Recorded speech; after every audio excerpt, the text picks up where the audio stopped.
નમસ્કાર દર્શક મિત્રો, હું પીનલ આપનું સ્વાગત કરું છું મારા ખાસ કાર્યક્રમ કરંટ ટોપિકમાં દરરોજ એક નવા વિષયની ચર્ચા કરીએ છીએ। આજે ખાસ કરીને વાત કરવાની છે સીએના પરિણામની કે જો સીએના પરિણામની વાત કરીએ તો જ્યારથી એક્ઝામ લેવાતી હોય છે ને કદાચ કહી શકીએ છીએ કે જ્યારથી વ્યક્તિ સીએ બનવાનું સ્વપ્ન જોવે છે અને આ ફિલ્ડને પસંદ કરે છે ત્યારથી જ આ જર્નીની જે રીતના શરૂઆત થાય છે, કારણ કે દરેક વ્યક્તિ અહીંયા જાણે છે કે સીએના જે પરિણામ આવતા હોય છે તે ખૂબ જ ઓછા આવતા હોય છે અને એક ચેલેન્જ જે વ્યક્તિ ઉપાડી શકે છે તે જ આ ફિલ્ડને પસંદ કરે છે। અને જ્યારે નિકાલે સીએના પરિણામ આવી ગયા છે ત્યારે તેના ઉપર આજે આપણે ચર્ચા કરવાની છે। ખાસ કરીને આઈસીઆઈ દ્વારા લેવાયેલી જે જૂના અને નવા કોર્સની પરીક્ષાઓ છે તે સીએના પરીક્ષાનું એકંદરે 41.26% પરિણામ આવ્યું છે અને તેમાં પણ ખાસ કરીને જો અમદાવાદ સેન્ટરની વાત કરવામાં આવે તો અમદાવાદના સેન્ટરનું ન્યૂ કોર્સનું રિઝલ્ટ 6.89%, ઓલ્ડ કોર્સનું 14.97% વધ્યું છે।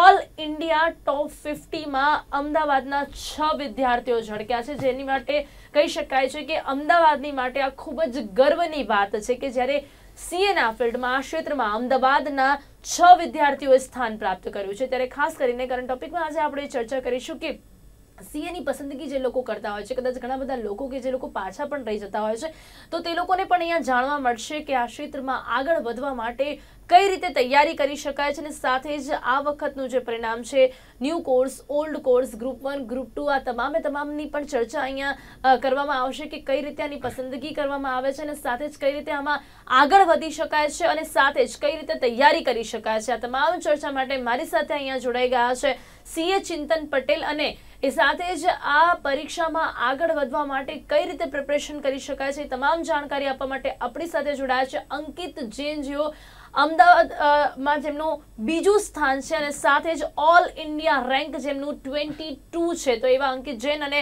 સાથે જ સીએ ચિંતન પટેલ જે આપણી સાથે છે, આપ બંનેનું સ્વાગત છે। Welcome to the studio. Thank you. સૌથી પહેલા આપની પ્રતિક્રિયા ચિંતનભાઈ, કારણ કે આપ જ્યારે એક કહેવાય ને કે આપ જે લેવલ પર પહોંચી ચૂક્યા છો, સીએ બની ચૂક્યા છે, ત્યારે આપની પાછળ ઘણા બધા વિદ્યાર્થીઓ જ્યારે આ રીતે એક મહેનત કરીને આગળ આવી રહ્યા હોય ત્યારે આપને પણ જોઈને કેવું લાગે છે આજના પરિણામને, જે રીતના જે રેન્ક જોવા મળી રહ્યું છે, જે પ્રકાર જોવા મળી રહ્યા છે એકંદરે 41.26 અને અમદાવાદમાં પણ જે રીતે પરિણામ વધતું જોવા મળી રહ્યું છે તેના પર શું કહેશો? કાલે જ્યારે સીએનું રિઝલ્ટ ડિક્લેર થયું તો કાલથી જ એક આનંદ અને ઉમંગની લાગણી દેખાય છે, કારણ કે રિઝલ્ટ આ વખતે કમ્પેર ટુ લાસ્ટ ટર્મથી થોડું સારું છે અને ઘણા બધા લોકો એવા હતા જે આ રિઝલ્ટને એક લાઈફ માટે બહુ મોટો એક પડકાર હતો જેને પાર કર્યો છે। એટલે ઘણા બધા લોકો એવા હતા જે લોકો એ ફેલ થયા હોય અને પાસ થયા હોય, કોઈનું એક ગ્રુપ થયું, કોઈનું 2 ગ્રુપ થયું અને કોઈ બંને ગ્રુપ થઈને ફાઇનલી સીએ પાસ થઈ ગયા હોય।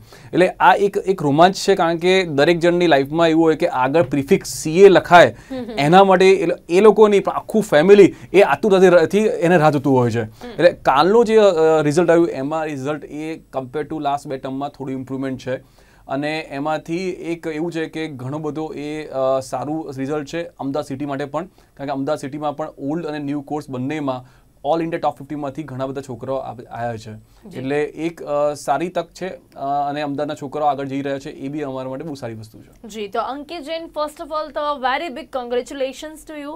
અહીંયા અમદાવાદ માટે પણ આ ખૂબ જ ગર્વની વાત છે કે જ્યારે આપ અમદાવાદના છો અને સાથે જ સીએના પરિણામમાં અહીંયા અમદાવાદના ટોપમાં આપ સેકન્ડ રેન્કમાં છો અને સાથે જ જો ઓલ ઇન્ડિયા રેન્કની વાત કરીએ તો 22 છે। તો સૌથી પહેલા તો very big congratulations to you.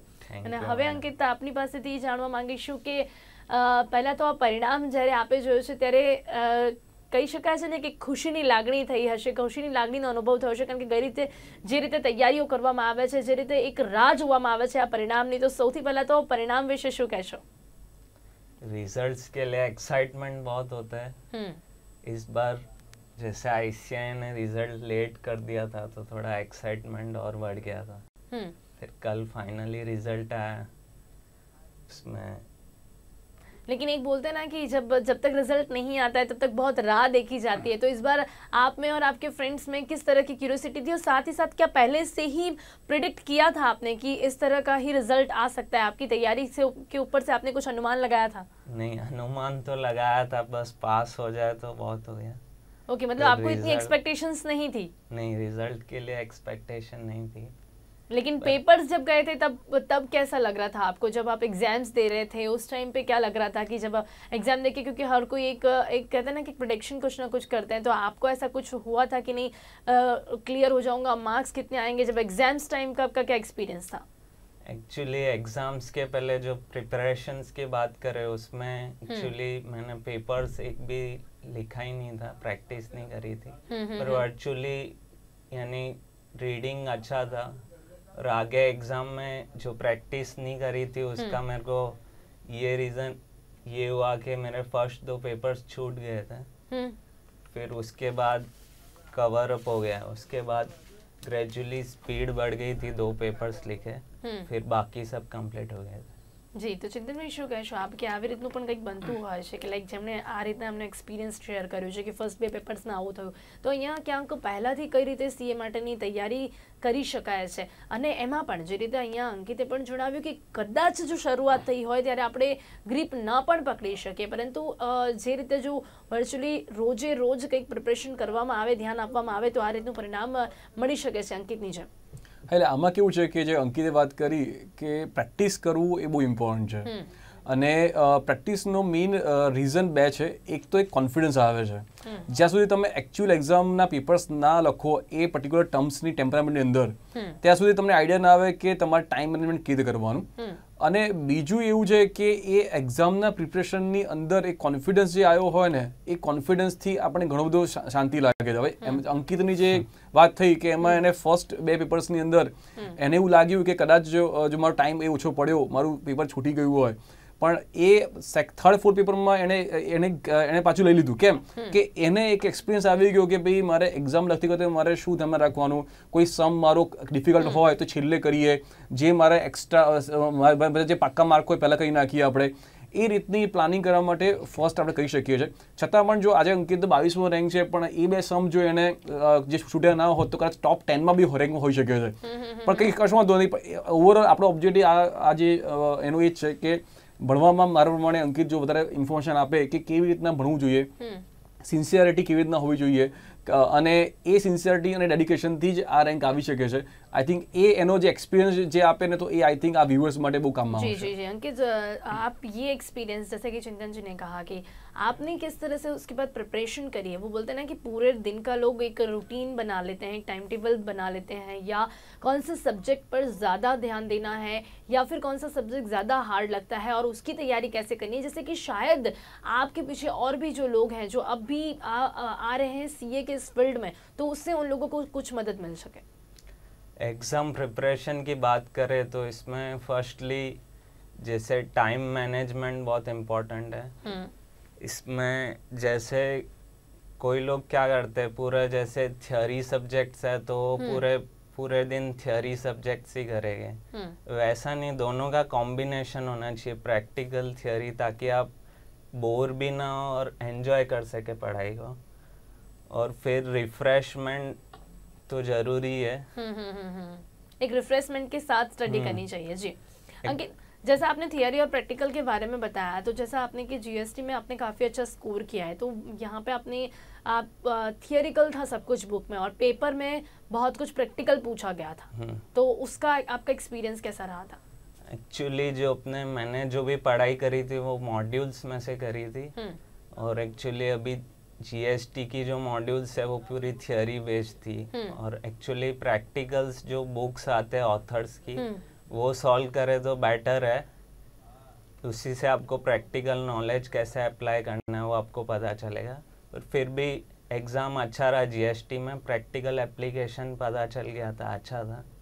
और जीएसटी का पेपर भी अच्छा था. તો ચિંતનભાઈ, આ જે આપણે ઓલ્ડ કોર્સ અને ન્યૂ કોર્સના રિઝલ્ટને અલગ અલગ રીતે જે જોઈ રહ્યા છે, પરીક્ષામાં જૂના કોર્સમાં ગ્રુપ 1માં 32,633 વિદ્યાર્થીમાંથી 9,934 અને ગ્રુપ 2માં 35,665 વિદ્યાર્થીમાંથી 8,348 વિદ્યાર્થી પાસ થયા છે. એટલે આ બંને અલગ અલગ રીતે આપણે જો જોવા જઈએ તો આપ કઈ રીતે જોઈ રહ્યા છો જૂના કોર્સના અને એના પરિણામને અને નવા કોર્સના પરિણામને? શું પરિવર્તન આપને ખાસ કરીને જોવા મળી રહ્યું છે? કારણ કે જીએસટી આવ્યું પછી ઘણા સમય પહેલાંથી આ કોર્સની તૈયારી ચાલી રહી હતી કે હવે ચેન્જીસ કરવામાં આવશે, ને ત્યારબાદ ચેન્જીસ કરવામાં આવ્યા તો એક ઓપ્શનલ સબ્જેક્ટ પણ આમાં રાખવામાં આવ્યો છે, જીએસટીને પણ આવરી લેવામાં આવ્યો છે, તો બંનેને અલગ અલગ આપ કઈ રીતે જુઓ છો? સીએની એકચ્યુઅલી એક્ઝામ અને કોર્સ એ એટલો સ્ટડી અને કોમ્પ્લેક્સ અને વર્ષોથી રહ્યો છે, અને દર વખતે ICAI એ એવા સ્ટેપ્સ લે છે કે જેથી કોર્સ એનો એ અપડેટેડ રહે. રિસેન્ટ ચેન્જીસ જે થયા હોય રેગ્યુલેશનમાં, પ્લસ જે રિસેન્ટ રિક્વાયરમેન્ટ ઇન્ટરનેશનલ વર્લ્ડમાં હોય, એ બધાને ધ્યાનમાં રાખીને કન્ટિન્યુઅસલી કોર્સ અપડેશન એ થયા કરતું હોય છે. એ ધ્યાનમાં રાખીને જ એક કમ્પ્લીટ ઓવરઓલ ઓફ કોર્સ એ ચાલુ કરેલું હતું ઘણા વર્ષો પહેલા, અને એની અંદર એ લોકોએ જોયું કે કયા કયા ટોપિક્સ હોવા જોઈએ. એમાં ઓપ્શન્સ, એક ઓપ્શનલ ટોપિક આ વખતે એ લોકોએ ફાઇનલમાં સ્પેશિયલાઇઝેશન એડ કર્યો છે, જેનો ઓબ્જેક્ટિવ એવો છે કે સ્પેશિયલાઇઝેશન એ અત્યારે બહુ ઇમ્પોર્ટન્ટ છે. તો તમને અમુક જે ટોપિક આપ્યા છે એમાંથી યુ કેન સિલેક્ટ કે આ ટોપિક પર મારે એ CA ફાઇનલમાં એક સબ્જેક્ટ જે છે એ મારે લેવું છે. સો આફ્ટર CA એ પર્ટિક્યુલર ટોપિકને સ્પેશિયલાઇઝેશન તરીકે તમે આગળ લઈ જાઓ તો તમે એમાં આગળ આવી શકો છો. એ જ રીતના ફાઉન્ડેશન ઇન્ટર ફાઇનલનું કામ કર્યું છે. આ જે કોર્સ ચેન્જ થયો ને, એ કોર્સમાં GST ગણો, ઇન્ડેસ ગણો, લો ગણો, IT સિસ્ટમ ગણો કે કોર્સ ઓપ્શન ગણો, કે એમ ઘણી બધી રીતને એમાં ચેન્જ કરીને પછી આ નવો કોર્સ આવ્યો છે. નવો કોર્સ અને જૂના કોર્સ એ અમુક પીરિયડ સુધી એ લોકો કન્ટિન્યુઅસ રાખે, કારણ કે ઘણા છોકરાઓ જે જૂના કોર્સમાં એનરોલમેન્ટ કર્યું હોય તો એ લોકોને ઓપોર્ચ્યુનિટી આપવામાં આવે કે તમે 2 એટેમ્પ, 4 એટેમ્પ, 6 એટેમ્પ એ કન્ટિન્યુ કરો, અને એમાંથી પાસ થઈ જાય તો વાંધો નથી, પછી તમને કમ્પલસરી એ ન્યૂ કોર્સમાં લઈ જશે. CA ફાઇનલનો એ ઓલ્ડ કોર્સ અને ગણીએ તો એ નવેમ્બર 2020 એ છેલ્લું એટેમ્પ રહેશે, અને CPT અને IPSC માટે આજે મે જૂન 2019 એ એટેમ્પ લાસ્ટ રહેશે. ચિંતનભાઈ, જો આપણે ડિફિકલ્ટીની વાત કરીએ તો વિચ ઇઝ મોર ડિફિકલ્ટ, અત્યારે કહી શકીએ છીએ કે નવા કોર્સની વાત કરીએ તો જેમાં ઘણા બધા ચેન્જીસ છે, ઓપ્શનલ સબ્જેક્ટ પણ છે, GST ને પણ આવરી લેવામાં આવ્યો છે. જોકે આગળના દિવસોમાં હાલમાં જે જૂના કોર્સમાંથી પાસ થઈ રહ્યા છે તો એમને કદાચ એ બધાની જાણકારી નહીં હોય, તો વધારે ડિફિકલ્ટ શું છે, અને જૂના કોર્સમાંથી પાસ થનારા જે CA બની રહ્યા છે એ લોકોની માટે ફ્યુચર કેવું રહેશે? જૂના કોર્સમાં પણ ચેન્જ કર્યા છે, એટલે જૂના કોર્સની અંદર પણ GST અંદર એડ કર્યો છે. એટલે જૂના કોર્સ અને નવા કોર્સમાં સિલેબસ સબ્જેક્ટ કરતાં વધારે ઇમ્પોર્ટન્ટ એ છે કે નંબર ઓફ પેપર્સ, એની પેપર સ્ટાઇલ એ વધારે ઇમ્પોર્ટન્ટ રહે છે. એટલે જૂના કોર્સમાં પણ એવું નથી કે એ લોકો કમ્પ્લીટ આઉટડેટેડ રહેશે, અને ઓબ્વિયસલી મારું હંમેશા એવું હોય છે કે તમને ઓપ્શન હોય તો તમે નવો કોર્સ લો, પણ જૂના કોર્સના CA ને પણ એકવાર CA થયા પછી એમાંથી એવું વાંધો નહીં આવે. અને જે રીતના અત્યારે સિસ્ટમ ચેન્જ થઈ રહી છે every day in day out every year, તો CAમાં મોસ્ટ ઇમ્પોર્ટન્ટ એક જ છે કે તમને એટલા તમે રોબસ્ટ બની જાઓ છો કે whatever happens after you become CA કે તમે એને એડપ્ટ કરી શકશો. एक प्रकार चैलेंजिंग एनवायरनमेंट में छोकरा बाहर निकले हुए हैं. जी जी जी जी. तो अंकित, आप इन दोनों कोर्सों के बारे में क्या कहना चाहेंगे, क्योंकि आपने मतलब ओल्ड में से न्यू कोर्स में आपने माइग्रेट करवाया है मार्च में ही, तो आपको दोनों ही कोर्स के बारे में जानकारी होगी, और रीज़न क्या था, आपने फिर न्यू कोर्स को क्यों चुना है? उसमें भी कुछ ऑप्शनल सब्जेक्ट थे, आप ऑलरेडी न्यू ओल्ड कोर्स में स्टडी कर रहे थे, उसके बारे में भी जानना चाहेंगे, और दोनों ही कोर्सेज का एक्सपीरियंस आपका कैसा है?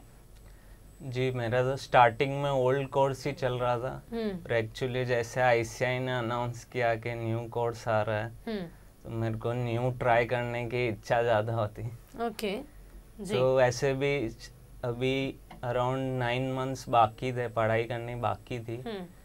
मैंने बोला इसमें न्यू कोर्स में अलग अलग ये स्पेशलाइजेशन का सब्जेक्ट है, ओपन बुक का न्यू कॉन्सेप्ट है, तो इसको ट्राई करते हैं, इसलिए मैंने माइग्रेट करवा दिया न्यू कोर्स में. तो आपने जब ये माइग्रेट करवाया है तो मतलब अचानक से सब कुछ सारा चेंजेस हुआ होगा, तो कुछ चैलेंजेस रहे आपके लिए?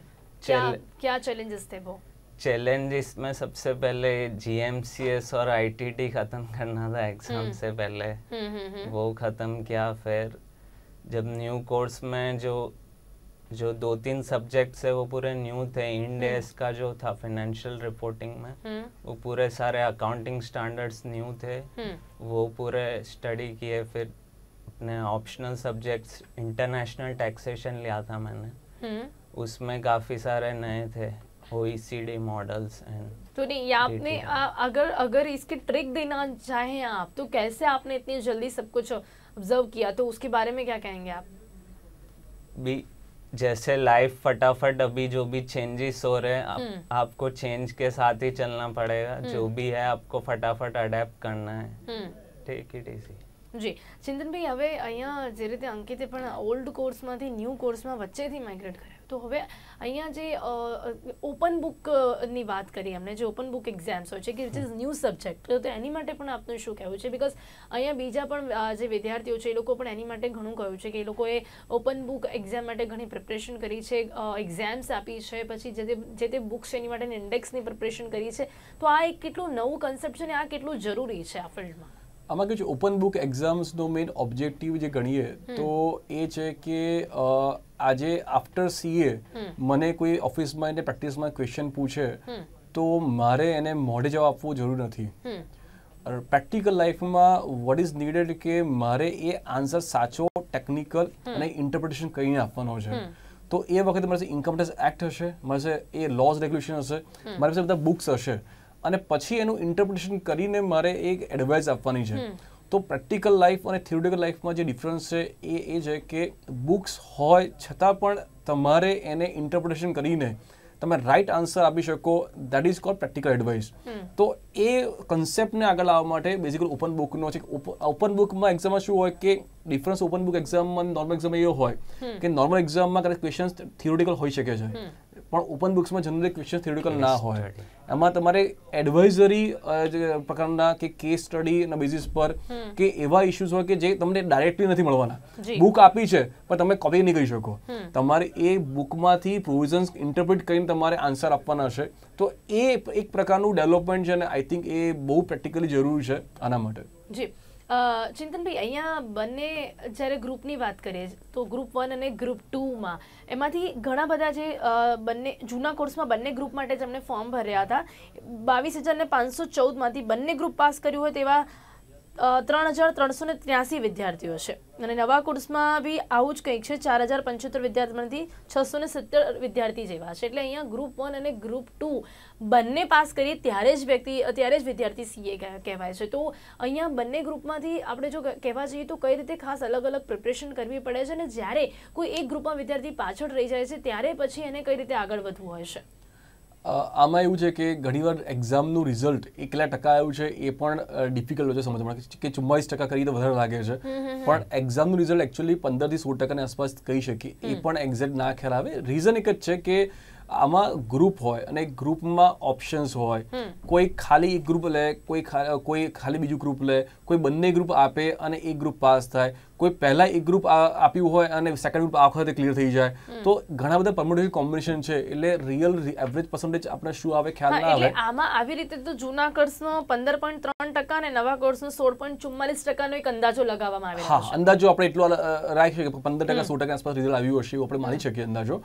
અને બીજું એ છે કે આ જે ગ્રુપ છે તો એક જ વસ્તુ છે કે તમે ઇન કેસ ફેલ થાવ તો આ સીએ ને ઘણા કહે છે કમ અગેન કહે છે, એટલે કારણ કે ભાઈ તમે ફેલ થાવ તો તમે આવવાનો છો બીજી વાર, ત્રીજી વાર, ચોથી વાર આવવાનો છે, તો કદી ડિસહાર્ટન નહીં રહેવાનું લાઈફમાં. એ એવું વિચારવાનું કે જો પરસિસ્ટન્ટ રહીએ આપણે અને એ સિસ્ટમેટિકલી પ્લાનિંગ કરીએ તો ડેફિનેટલી આપણે સક્સેસ મળે છે. અને ભલે ફેલ થાવ એકવાર બે વાર, તેનાથી વિચારવાનું કે મારો પાયો મજબૂત થઈ રહ્યો છે, પણ પાસ થવાનું એ વધારે ઇમ્પોર્ટન્ટ છે. એ ધ્યેયથી જ આગળ કામ કરવું જોઈએ. અંકિત, અહીંયા બધા સબ્જેક્ટની જો વાત કરીએ તો અહીંયા જે પ્રમાણે ચિંતનભાઈએ કહ્યું કે પાસ કરવું પણ અહીંયા બહુ જરૂરી છે, જ્યારે આપે તો અહીંયા ટોપમાં સ્થાન મેળવ્યો છે. બધા સબ્જેક્ટમાંથી જો કહી શકાય તો કયા સબ્જેક્ટ ઉપર વધારે ધ્યાન રાખવું જોઈએ? જેમ કે એકાઉન્ટ છે, ઓડિટિંગ છે, ઇન્કમ ટેક્સનું છે, એ સિવાય બિઝનેસ લો છે, આ બધામાંથી જો આપણે આપની સાથેનો કોઈ એક્સપિરિયન્સ આપ કહેશો કે કયા સબ્જેક્ટ ઉપર વધારે ભાર મૂકવો પડે છે ને એની માટે ખાસ કોઈ જો ટ્રીક આપવા માટે કે એક આપવા માંગો કે જે બહુ ટફ હોય પણ એની માટે કંઈક આવી રીતે જઈએ તો કદાચ બહુ ઇઝી રહે, તો આપ એની માટે શું કહેશો? અને સાથે જ ગ્રુપ 1 અને ગ્રુપ 2માં પણ જો આપણે જો ડિફરન્સ કહેવા માંગશો તો? सब्जेक्ट वाइज आप स्पेसिफिक पढ़ोगे, एक सब्जेक्ट में ज़्यादा है एक सब्जेक्ट में कम, तो वो फिर आपको एग्जाम्शन दिला सकता है एक सब्जेक्ट में, पर पास होना है आपको दोनों ग्रुप में सभी सब्जेक्ट को इक्वली इम्पोर्टेंस देना है. और बाकी जो जिस सब्जेक्ट में आपको लग रहा है कि ये मैं नहीं क्लियर कर पाऊंगा उसमें ज़्यादा मेहनत करनी है. बट आपके हिसाब से आपको किस में ज़्यादा मेहनत करनी पड़ी? मेरे को एक अपने फाइनेंशियल रिपोर्टिंग में करनी पड़ी, दूसरा टैक्सेशन में करनी पड़ी. જી ચિંતનભાઈ, અહીંયા દરેક વિદ્યાર્થીના ટેક્સેશનમાં ઘણી મહેનત કરવી પડતી હોય છે. આપના પ્રમાણે કે એમાં આપ શું કહેવા માંગશો કે કદાચ એમાં કંઈક એક એવો ઇઝી વે કે કદાચ એમાં કંઈક મહેનત કરીને લોકો ઇઝીલી આગળ વધી શકે? પિંદરબેન, તમારો જે બેઝિકલી આ ક્વેશ્ચન છે ને એ એકચ્યુઅલી બહુ રિલેવન્ટ અને બહુ ઇમ્પોર્ટન્ટ છે. અને આની પાછળ જો આ ટેક્સેશન કે ફાઇનાન્શિયલ રિપોર્ટિંગને જો સિમ્પલ બનાવવું હોય અને કોન્ફિડન્સ લેવો હોય તો મારી એક એડવાઇસ છે કે 3 વર્ષની જે પ્રેક્ટિકલ ટ્રેનિંગ એ જે કમ્પલસરી દરેક સીએ સ્ટુડન્ટે કરવી પડે છે, એમાં જ્યારે તમે પ્રેક્ટિકલ આસ્પેક્ટ કરો એ જ વખતે તમે થિયોરિટિકલ વાંચી લો અને થિયોરિટિકલ અને પ્રેક્ટિકલને બંને મિક્સ કરશો ને તો એ તમારા હાર્ટમાં આવી જશે. એટલે ઘણી એવું હોય છે કે જ્યારે ઇન્કમ રિટર્ન ફાઇલ કરતા હોય છે સિઝનની અંદર, ત્યારે જો એ સ્ટુડન્ટ આર્ટિકલ જે છે એ પ્રેક્ટિકલી આઈટીઆર ફાઇલ કરતો હોય છે અને એ જ વખતે ઇન્કમ ટેક્સની એ લોઝ રેગ્યુલેશન સેક્શન વાંચી લે તો એને એક પ્રેક્ટિસમાં પણ મજા આવે છે અને પછી એક્ઝામ પોઈન્ટ ઓફ વ્યૂમાં એને વાંચવાની જરૂર ઓછી પડે છે. તો આઈ થિંક પ્રેક્ટિકલ ટ્રેનિંગનો જે આ કમ્પલસરી રિક્વાયરમેન્ટ છે એને જો પ્રોપરલી સિસ્ટમેટિકલી પ્લાન કરવામાં આવે ને તો આ કોર્સની અંદર એ સરળતા મળી હશે. જી ચિંતનભાઈ, એ સિવાય અમદાવાદના સેન્ટરનું જે પરિણામ વધતું જોવા મળ્યું છે એની પાછળ કયા રીઝન્સ છે કે જે કદાચ કન્ટિન્યુ કરી શકાય? કારણ કે અમદાવાદ સેન્ટરનું ન્યૂ કોર્સનું રિઝલ્ટ 6.89% અને ઓલ્ડ કોર્સનું 14.97% વધ્યું છે. તો ઓલ ઇન્ડિયા ટોપમાં 50માં પણ 6 વિદ્યાર્થીઓ ઝળક્યા છે. તો અહીંયા અમદાવાદ સેન્ટરના આ સારા પરિણામ માટે પણ આપનું શું કહેવું છે?